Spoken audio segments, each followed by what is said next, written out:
अगर आप BA, BSc या बीकॉम के 6 सेमेस्टर में हैं और 2026-27 में को curricular paper communication skills and personality development का पेपर देने वाले हैं, तो आज का ये महा मैराथन क्लास आपके एग्जाम के लिए वेरी इंपॉर्टेंट होने वाला है।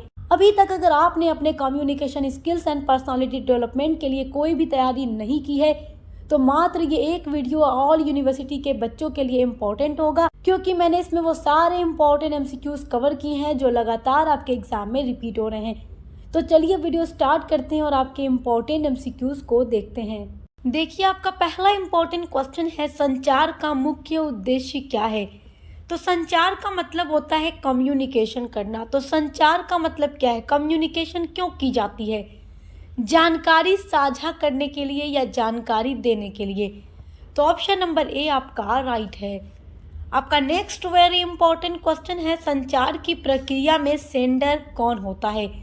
तो संचार की प्रक्रिया में देखो, दो लोग होते हैं, एक तो सेंडर होता है, दूसरा रिसीवर होता है।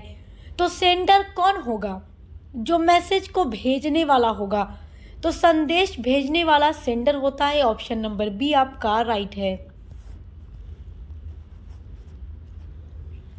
अगला वेरी मोस्ट इम्पॉर्टेंट एमसीक्यू है, फीडबैक का क्या अर्थ है? तो फीडबैक का मतलब होता है प्रतिक्रिया देना, यानी कि रिप्लाई देना। और जब फीडबैक मिलता है तभी कोई भी कम्युनिकेशन कंप्लीट होती है। अगर आप किसी को कोई इन्फॉर्मेशन दें, कोई मैसेज सेंड करें और जो रिसीव करने वाला है वो आपको कोई रिप्लाई ना दे, तो आपकी जो कम्युनिकेशन है वो इनकम्प्लीट मानी जाएगी। जब आपको वहाँ से फीडबैक मिलेगा, रिप्लाई मिलेगा, तभी आपकी जो कम्युनिकेशन है वो कंप्लीट होगी। तो फीडबैक का मतलब होता है प्रतिक्रिया देना। ऑप्शन नंबर सी आपका राइट है। आपका नेक्स्ट वेरी इंपॉर्टेंट क्वेश्चन है, गैर मौखिक संचार का उदाहरण क्या है? गैर मौखिक को इंग्लिश में कहते हैं non verbal communication. Non verbal communication. तो गैर मौखिक का मतलब क्या होता है? देखिए,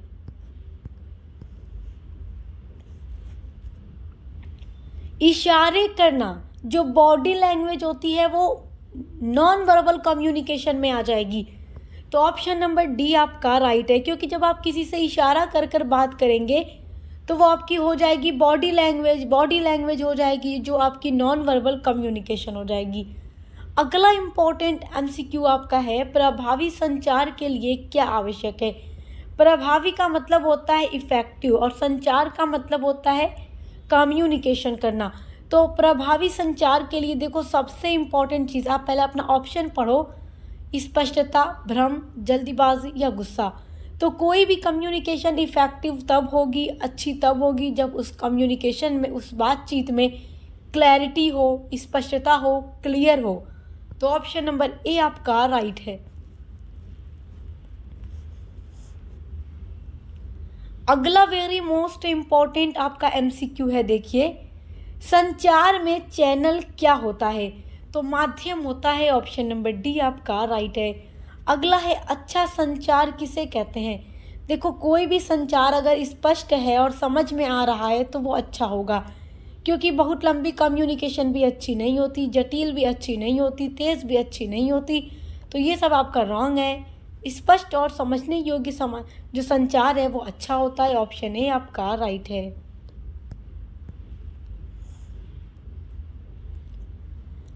आपका अगला वेरी इंपॉर्टेंट एमसीक्यू है, बैरियर का मतलब क्या होता है? बैरियर का मतलब होता है रुकावट। रुकावट, अगर आप किसी से बात कर रहे हैं, चाहे वॉइस कॉल पे या वीडियो कॉल पे या फेस टू फेस सामने बैठकर, और वहाँ पे काफ़ी ज़्यादा नॉइज़ यानी कि शोर हो रहा है, जिससे आपकी बातचीत में क्या हो रहा है, एक दूसरे की बात आपको अच्छे से समझ नहीं आ रही, बहुत ज़्यादा आपको डिस्टर्ब हो रहा है, तो उसी को बोलते हैं बैरियर या रुकावट या बाधा। तो बैरियर का मतलब बाधा होता है। ऑप्शन बी आपका राइट है। अगला है, कौन सा संचार गैर मौखिक है? भाषण आपका गैर मौखिक नहीं है, लेखन आपका गैर मौखिक नहीं है, ईमेल आपका गैर मौखिक नहीं है, बॉडी लैंग्वेज आपका गैर मौखिक है। देखो, भाषण में बोलना होता है, लेखन में लिखना होता है, ईमेल में भी लिखना होता है, तो ये सब रिटन हो जाएगा। बॉडी लैंग्वेज गैर मौखिक हो जाएगा, यानी नॉन वर्बल। तो ऑप्शन नंबर सी आपका राइट है। आपका अगला वेरी मोस्ट इम्पॉर्टेंट एमसीक्यू है, प्रभावी संचार के लिए क्या ज़रूरी है। तो प्रभावी संचार के लिए देखो, गुस्सा, भ्रम या जल्दीबाजी ज़रूरी नहीं होता, जबकि ध्यान देना ज़रूरी होता है। अगर आप किसी से बात कर रहे हैं तो आप उनकी बात को ध्यान से सुनेंगे, तभी वो आपकी कम्युनिकेशन इफ़ेक्टिव होगी। अगर आप किसी से बात कर रहे हैं और जो आपके सामने इंसान खड़ा है वो आपकी बात को ध्यान से नहीं सुन रहा, नज़रअंदाज कर रहा है, इग्नोर कर रहा है, तो आपको लगेगा ना कि वो बंदा मेरी बात नहीं सुनना चाह रहा, तो आपकी जो कम्युनिकेशन होगी वो क्या होगी, इफ़ेक्टिव या प्रभावी नहीं होगी। तो प्रभावी संचार के लिए क्या ज़रूरी है, ध्यान देना ज़रूरी है। ऑप्शन नंबर डी आपका राइट है। अगला इम्पॉर्टेंट एमसीक्यू है, संचार के कितने प्रकार होते हैं। तो संचार के 4 प्रकार होते हैं। ऑप्शन सी आपका राइट है। अगला है, लिखित संचार का उदाहरण क्या है। बोलना ये उदाहरण नहीं है, इशारे करना उदाहरण नहीं है, हाव भाव उदाहरण नहीं है। पत्र जो होता है रिटन होता है, क्योंकि पत्र जब भी सेंड किया जाता है तो लिख कर किया जाता है। तो लिखित संचार का उदाहरण पत्र होगा। ऑप्शन डी आपका राइट है। अगला वेरी इंपॉर्टेंट एमसीक्यू है, प्रभावी संचार में सबसे प्रमुख क्या है। तो सबसे प्रमुख स्पष्टता है। ऑप्शन ए आपका राइट है। अगला है, फॉर्मल कम्युनिकेशन कहाँ होती है। तो संगठन में होती है, क्योंकि दोस्तों के साथ, परिवार में या खेल कूद में हम इनफॉर्मल बात करते हैं, लेकिन कोई संगठन हो, कोई ऑर्गेनाइजेशन हो, कोई ऑफिस हो, कोई संस्था हो, वहाँ पर हमें फॉर्मल कम्युनिकेशन करनी पड़ती है। तो ऑप्शन बी आपका राइट है। अगला इम्पॉर्टेंट एमसीक्यू है आपका, इनफॉर्मल कम्युनिकेशन का उदाहरण क्या है। तो देखिए, ऑफिस मीटिंग, रिपोर्ट या नोटिस ये इनफॉर्मल नहीं होती, ये सब क्या होती है, फॉर्मल होती है। तो आपका इनफॉर्मल क्या हो जाएगा, दोस्तों से बातचीत करना। ऑप्शन सी आपका राइट है। अगला है, ईमेल किस प्रकार का संचार है। तो ये लिखित संचार है। ऑप्शन बी आपका राइट है। अगला वेरी मोस्ट इम्पॉर्टेंट एमसीक्यू है। देखिए, पिछले 4-5 सालों से सारा यही एमसीक्यू आपके एग्ज़ाम में रिपीट हो रहा है। मैंने एग्ज़ाम का पेपर भी आपके लिए अपलोड किया है, तो आप वो वीडियो भी देखना चाहें तो देख सकते हैं, लेकिन मात्र ये एक वीडियो आपके एग्ज़ाम के लिए इम्पॉर्टेंट होने वाली है। मतलब अगर आपने कुछ नहीं पढ़ा, बस यही एक वीडियो देखकर चले जाते हैं, तो भी आपकी जो एग्ज़ाम में क्वेश्चंस आएंगे 100% यहीं से आएंगे और आपका पूरा पेपर बहुत अच्छा होगा। तो लिसनिंग का मतलब सुनना होता है। ऑप्शन सी आपका राइट है। अगला है, प्रभावी सुनने के लिए क्या ज़रूरी है। प्रभावी, जैसे कि 2 लोग आपस में बात कर रहे हैं, एक बोल रहा है, एक सुन रहा है। अब ये बंदा बोल रहा है और ये जो सुन रहा है, अगर ध्यान देकर न सुने तो इस बंदे को लगेगा ना कि ये मेरी बात सुन नहीं रहा, और अगर ये बंदा जो है ध्यान देकर सुनेगा तो ये अपनी बात को अच्छे से कह पाएगा, फिर ये समझेगा, फिर अच्छे से जवाब देगा। लेकिन प्रभावी सुनने के लिए ध्यान देना ज़रूरी है, ध्यानपूर्वक सुनना ज़रूरी है। ऑप्शन डी आपका राइट है। अगला है, टोन का मतलब क्या है। तो आवाज़ का उतार चढ़ाव, जब हम किसी से बात करते हैं तो लहजा क्या है, किस लहजे में बात कर रहे हैं, बात करने का लहजा कैसा है, वही होता है आवाज़ में उतार चढ़ाव, बातचीत में उतार चढ़ाव, टोन, आवाज़ का लहजा। ऑप्शन ए आपका राइट है। अगला है, संचार में एम्पैथी क्या होता है। एम्पैथी का मतलब दया या सिंपैथी करना, तो दूसरों को समझना। ऑप्शन नंबर बी आपका राइट है। अगला वेरी मोस्ट इम्पॉर्टेंट एमसीक्यू है, 2 वे कम्युनिकेशन क्या है। 2 वे कम्युनिकेशन वो होती है जिसमें 2 लोग आपस में बात करें, मतलब कि एक तरफ से मैसेज जाए तो दूसरी तरफ से रिप्लाई मिले, तो दोनों तरफ से संचार। ऑप्शन ए आपका राइट है। 1 वे कम्युनिकेशन क्या है। तो एक तरफ से, एक तरफा संचार। ऑप्शन बी आपका राइट है। गेस्चर क्या होता है। गेस्चर होता है इशारा करना। क्या होता है, इशारा करना। ऑप्शन सी आपका राइट है। अगला है, संचार में क्लैरिटी का मतलब क्या है। तो क्लैरिटी का मतलब एकदम क्लियर होना, बातचीत एकदम क्लियर होना, तो भ्रम नहीं होगा, अस्पष्टता नहीं होगा, जटिलता नहीं होगा, स्पष्टता होगा। ऑप्शन डी आपका राइट है। आपका अगला वेरी मोस्ट इम्पॉर्टेंट एमसीक्यू है, संचार का सबसे तेज माध्यम क्या है। तो मौखिक, यानी बोलकर बात करना। अगर हम किसी से बोलकर बात करें तो हम बहुत जल्दी बात कर लेंगे, लिखकर बात करना या दृश्य से या संकेत से टाइम लगेगा। तो संचार का सबसे तेज माध्यम मौखिक है, ऑप्शन ए आपका राइट है। आपका अगला वेरी मोस्ट इम्पोर्टेंट एमसीक्यू है, देखिए व्यक्तित्व का सबसे महत्वपूर्ण घटक क्या है। तो व्यवहार जो होता है व्यक्तित्व का सबसे महत्वपूर्ण घटक होता है, ऑप्शन नंबर ए आपका राइट है। अगला वेरी मोस्ट इम्पॉर्टेंट एमसीक्यू है आपका, पर्सनालिटी शब्द की उत्पत्ति किस भाषा से हुई है। तो लैटिन भाषा से हुई है, ऑप्शन नंबर बी आपका राइट है। अगला इम्पॉर्टेंट एमसीक्यू है, देखिए मैं बार बार कह रही हूँ कि ये सारा एमसीक्यू आपके लिए वेरी वेरी इंपॉर्टेंट है। तो निम्न में से कौन व्यक्तित्व का आंतरिक तत्व है। तो सोच आंतरिक तत्व है, ऑप्शन सी आपका राइट है। अगला है आत्मविश्वास बढ़ाने का सबसे प्रभावी तरीका क्या है। तो देखिए दूसरों की नकल करना कभी कोई प्रभावी तरीका नहीं हो सकता, आलोचना करना भी नहीं हो सकता। असफलता से डरना, अगर कोई इंसान बार बार असफल हो रहा है और फिर प्रयास करना छोड़ दे, ट्राई करना छोड़ दे, तो ये गलत चीज़ है। ट्राई करते रहना चाहिए, एक दिन सक्सेस ज़रूर प्राप्त होगी, सफलता ज़रूर मिलेगी। सकारात्मक सोच रखना, आत्मविश्वास बढ़ाने का सबसे प्रभावी तरीका है सकारात्मक सोच रखना, ऑप्शन नंबर डी आपका राइट है। अगला इंपॉर्टेंट एमसीक्यू है, व्यक्तित्व विकास में संचार कौशल का क्या महत्व है। तो अत्यधिक महत्वपूर्ण, ऑप्शन ए आपका राइट है। अगला है आत्मसम्मान क्या है। आत्म मतलब स्वयं का सम्मान, खुद का सम्मान, ऑप्शन सी आपका राइट है। अगला इंपॉर्टेंट एमसीक्यू है, व्यक्तित्व विकास में सबसे महत्वपूर्ण बाधा क्या है। बाधा का मतलब रुकावट।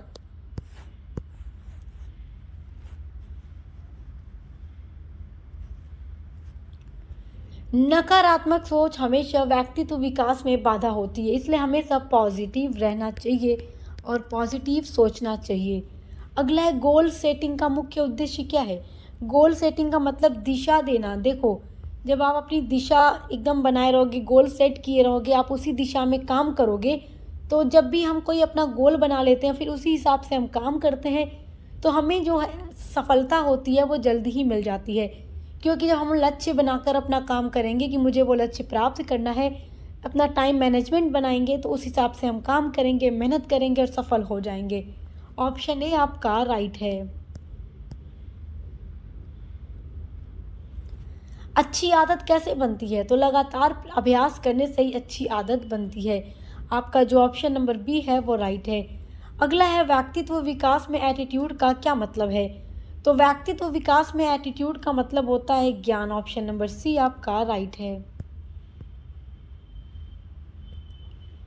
अगला वेरी इंपॉर्टेंट एमसीक्यू है, सेल्फ अवेयरनेस का क्या मतलब है। तो सेल्फ अवेयरनेस का मतलब होता है खुद को समझना, ऑप्शन नंबर बी आपका राइट है। अगला है कौन सा गुण एक प्रभावशाली व्यक्तित्व को दर्शाता है। तो देखिए आलस्य, क्रोध या घबराहट कभी भी प्रभावशाली व्यक्तित्व को नहीं दर्शाता, जबकि नेतृत्व दर्शाता है, ऑप्शन सी आपका राइट है। बॉडी लैंग्वेज किसका हिस्सा है। तो बॉडी लैंग्वेज जो है गैर मौखिक संचार का हिस्सा है, ऑप्शन डी आपका राइट है। अगला है व्यक्तित्व विकास में प्रबंधन क्यों ज़रूरी है। देखो पर्सनालिटी डेवलपमेंट करने के लिए जो मैनेजमेंट होता है वो इसलिए ज़रूरी है, देखो सफलता पाने के लिए, समय बिताने के लिए नहीं होता, मनोरंजन के लिए नहीं होता, आराम के लिए नहीं होता, जबकि पर्सनालिटी डेवलपमेंट में टाइम मैनेजमेंट का मतलब सफलता प्राप्त करना है, ऑप्शन ए आपका राइट है। अगला वेरी मोस्ट इम्पॉर्टेंट एमसीक्यू आपका है, सकारात्मक सोच का परिणाम क्या है। तो सफलता होगा, ऑप्शन बी आपका राइट है। अगला इम्पॉर्टेंट क्वेश्चन है, व्यक्तित्व विकास का पहला कदम क्या है। तो व्यक्तित्व विकास का पहला कदम होता है अपने आप का विश्लेषण करना, आत्म विश्लेषण करना, ऑप्शन ए आपका राइट है।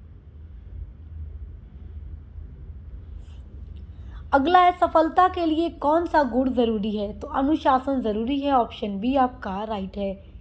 अगला है मोटिवेशन का अर्थ क्या है। तो मोटिवेशन का अर्थ है प्रेरणा, ऑप्शन सी आपका राइट है।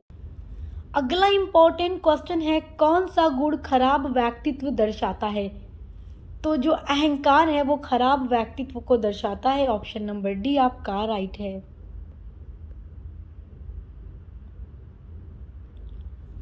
व्यक्तित्व विकास में शिक्षा का क्या योगदान है? ये बहुत इंपॉर्टेंट है, बहुत इजी क्वेश्चन है मगर बहुत इंपॉर्टेंट है।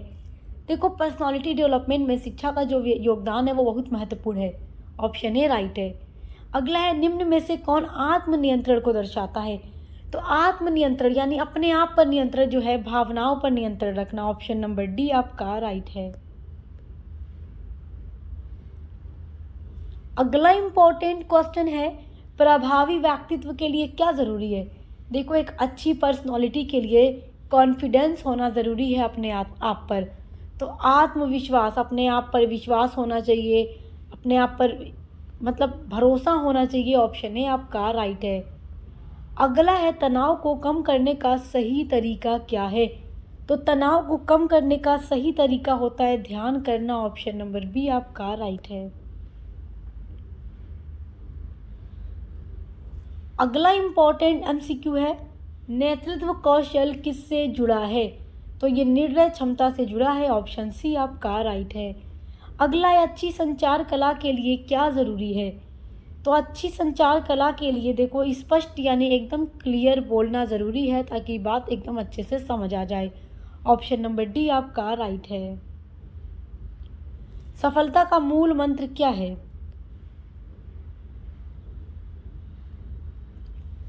तो मेहनत है, हार्ड वर्क है। मेहनत, अगर हम मेहनत करेंगे तो सक्सेस हमें ज़रूर मिलेगी। ऑप्शन नंबर बी आपका राइट है। अगला है, आत्मविश्वास कैसे बढ़ता है? तो प्रैक्टिस से। ऑप्शन सी आपका राइट है, अभ्यास से। अगला है, कौन सा गुण नेतृत्व को मजबूत बनाता है? तो देखिए, डर, घमंड या आलस से नेतृत्व को मजबूत नहीं बनाता। ऑप्शन डी, निर्णय क्षमता व्यक्तित्व को मजबूत बनाता है। ऑप्शन नंबर डी राइट है। अगला है, व्यक्तित्व विकास में कौन सा गुण ज़रूरी है? तो देखो, सकारात्मक सोच ज़रूरी है। ऑप्शन ए आपका राइट है। आपका अगला वेरी मोस्ट इम्पॉर्टेंट एमसीक्यू है। देखिए, प्रभावी संचार में क्या नहीं होना चाहिए? तो सबसे पहले आप अपना ऑप्शन पढ़ो, स्पष्टता, सटीकता, ध्यान या भ्रम। देखो, प्रभावी संचार में स्पष्टता, सटीकता या ध्यान होना चाहिए और आपका क्वेश्चन पूछ रहा है कि क्या नहीं होना चाहिए, तो भ्रम नहीं होना चाहिए। ऑप्शन नंबर डी आपका राइट है। अगला इंपॉर्टेंट एमसीक्यू है, इंटरपर्सनल कम्युनिकेशन क्या है? तो इसका मतलब होता है दो व्यक्तियों के बीच में बातचीत। तो ऑप्शन नंबर ए आपका राइट है। अगला इंपॉर्टेंट क्वेश्चन है आपका, ग्रुप कम्युनिकेशन क्या है? तो ग्रुप कम्युनिकेशन का मतलब समूह में बातचीत करना। ऑप्शन बी आपका राइट है। अगला है, संचार में मीडियम क्या है? तो मीडियम होता है माध्यम जिस माध्यम से कम्युनिकेशन करना होगा। ऑप्शन नंबर सी आपका राइट है।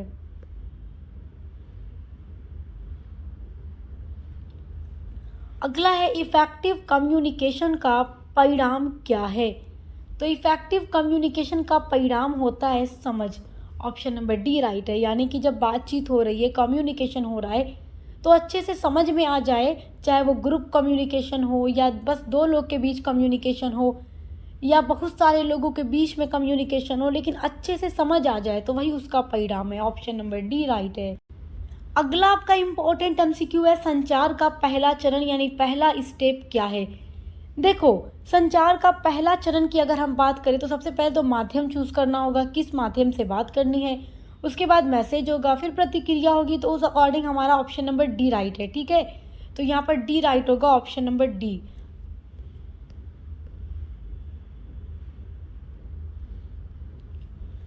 अगला है, बॉडी लैंग्वेज क्या दर्शाता है? तो बॉडी लैंग्वेज भावनाओं को दर्शाता है। जैसे अगर आप किसी से बातचीत कर रहे हैं और आपके सामने खड़ा इंसान आपकी बात को सुन रहा है, तो उस टाइम वो काफ़ी ज़्यादा हिल रहा है, सर हिला रहा है, हाथ पैर हिला रहा है, जिससे आपको ये महसूस हो रहा है कि इसका जो रिएक्शन है वो मेरी बातों को सुनने में नहीं है, ये इंटरेस्टेड नहीं है मेरी बातों को सुनने में।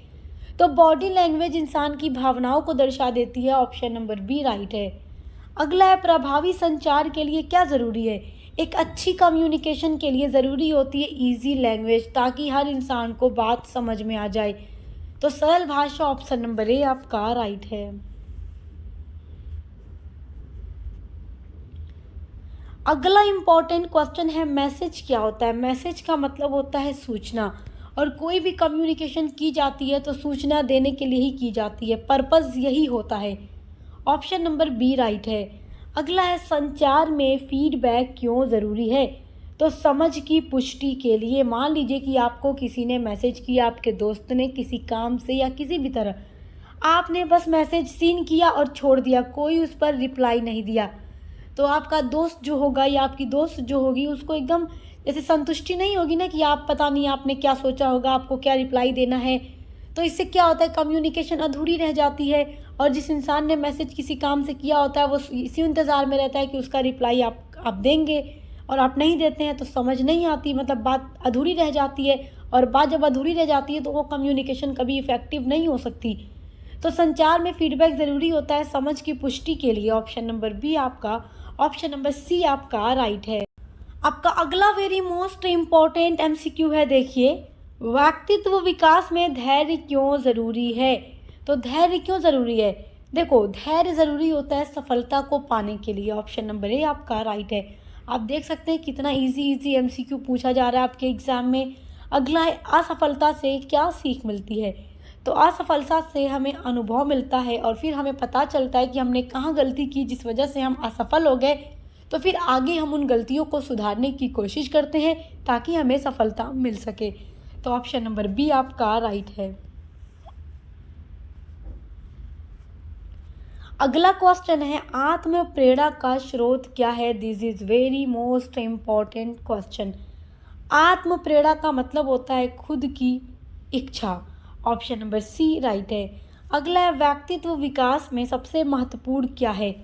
देखो, व्यक्तित्व विकास में पैसा, रूप या कपड़ा इम्पॉर्टेंट नहीं होता, जबकि इंसान की सोच इम्पॉर्टेंट होती है। ऑप्शन डी आपका राइट है।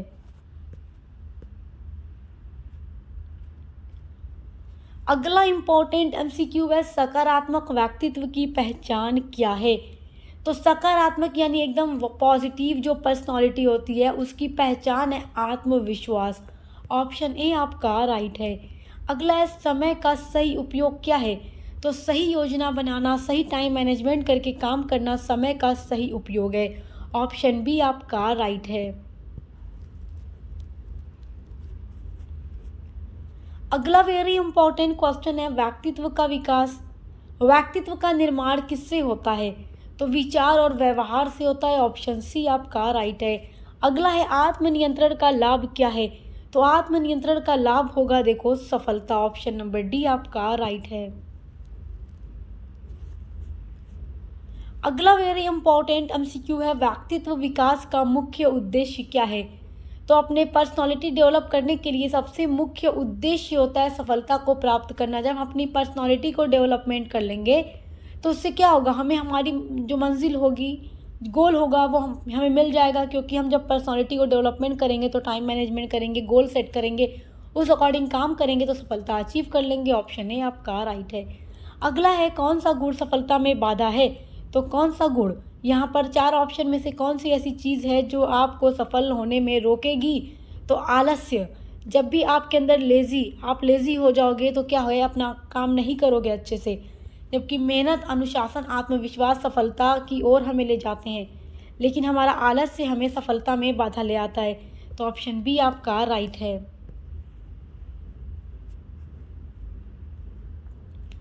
अगला है, अच्छा व्यक्तित्व कैसे बनता है?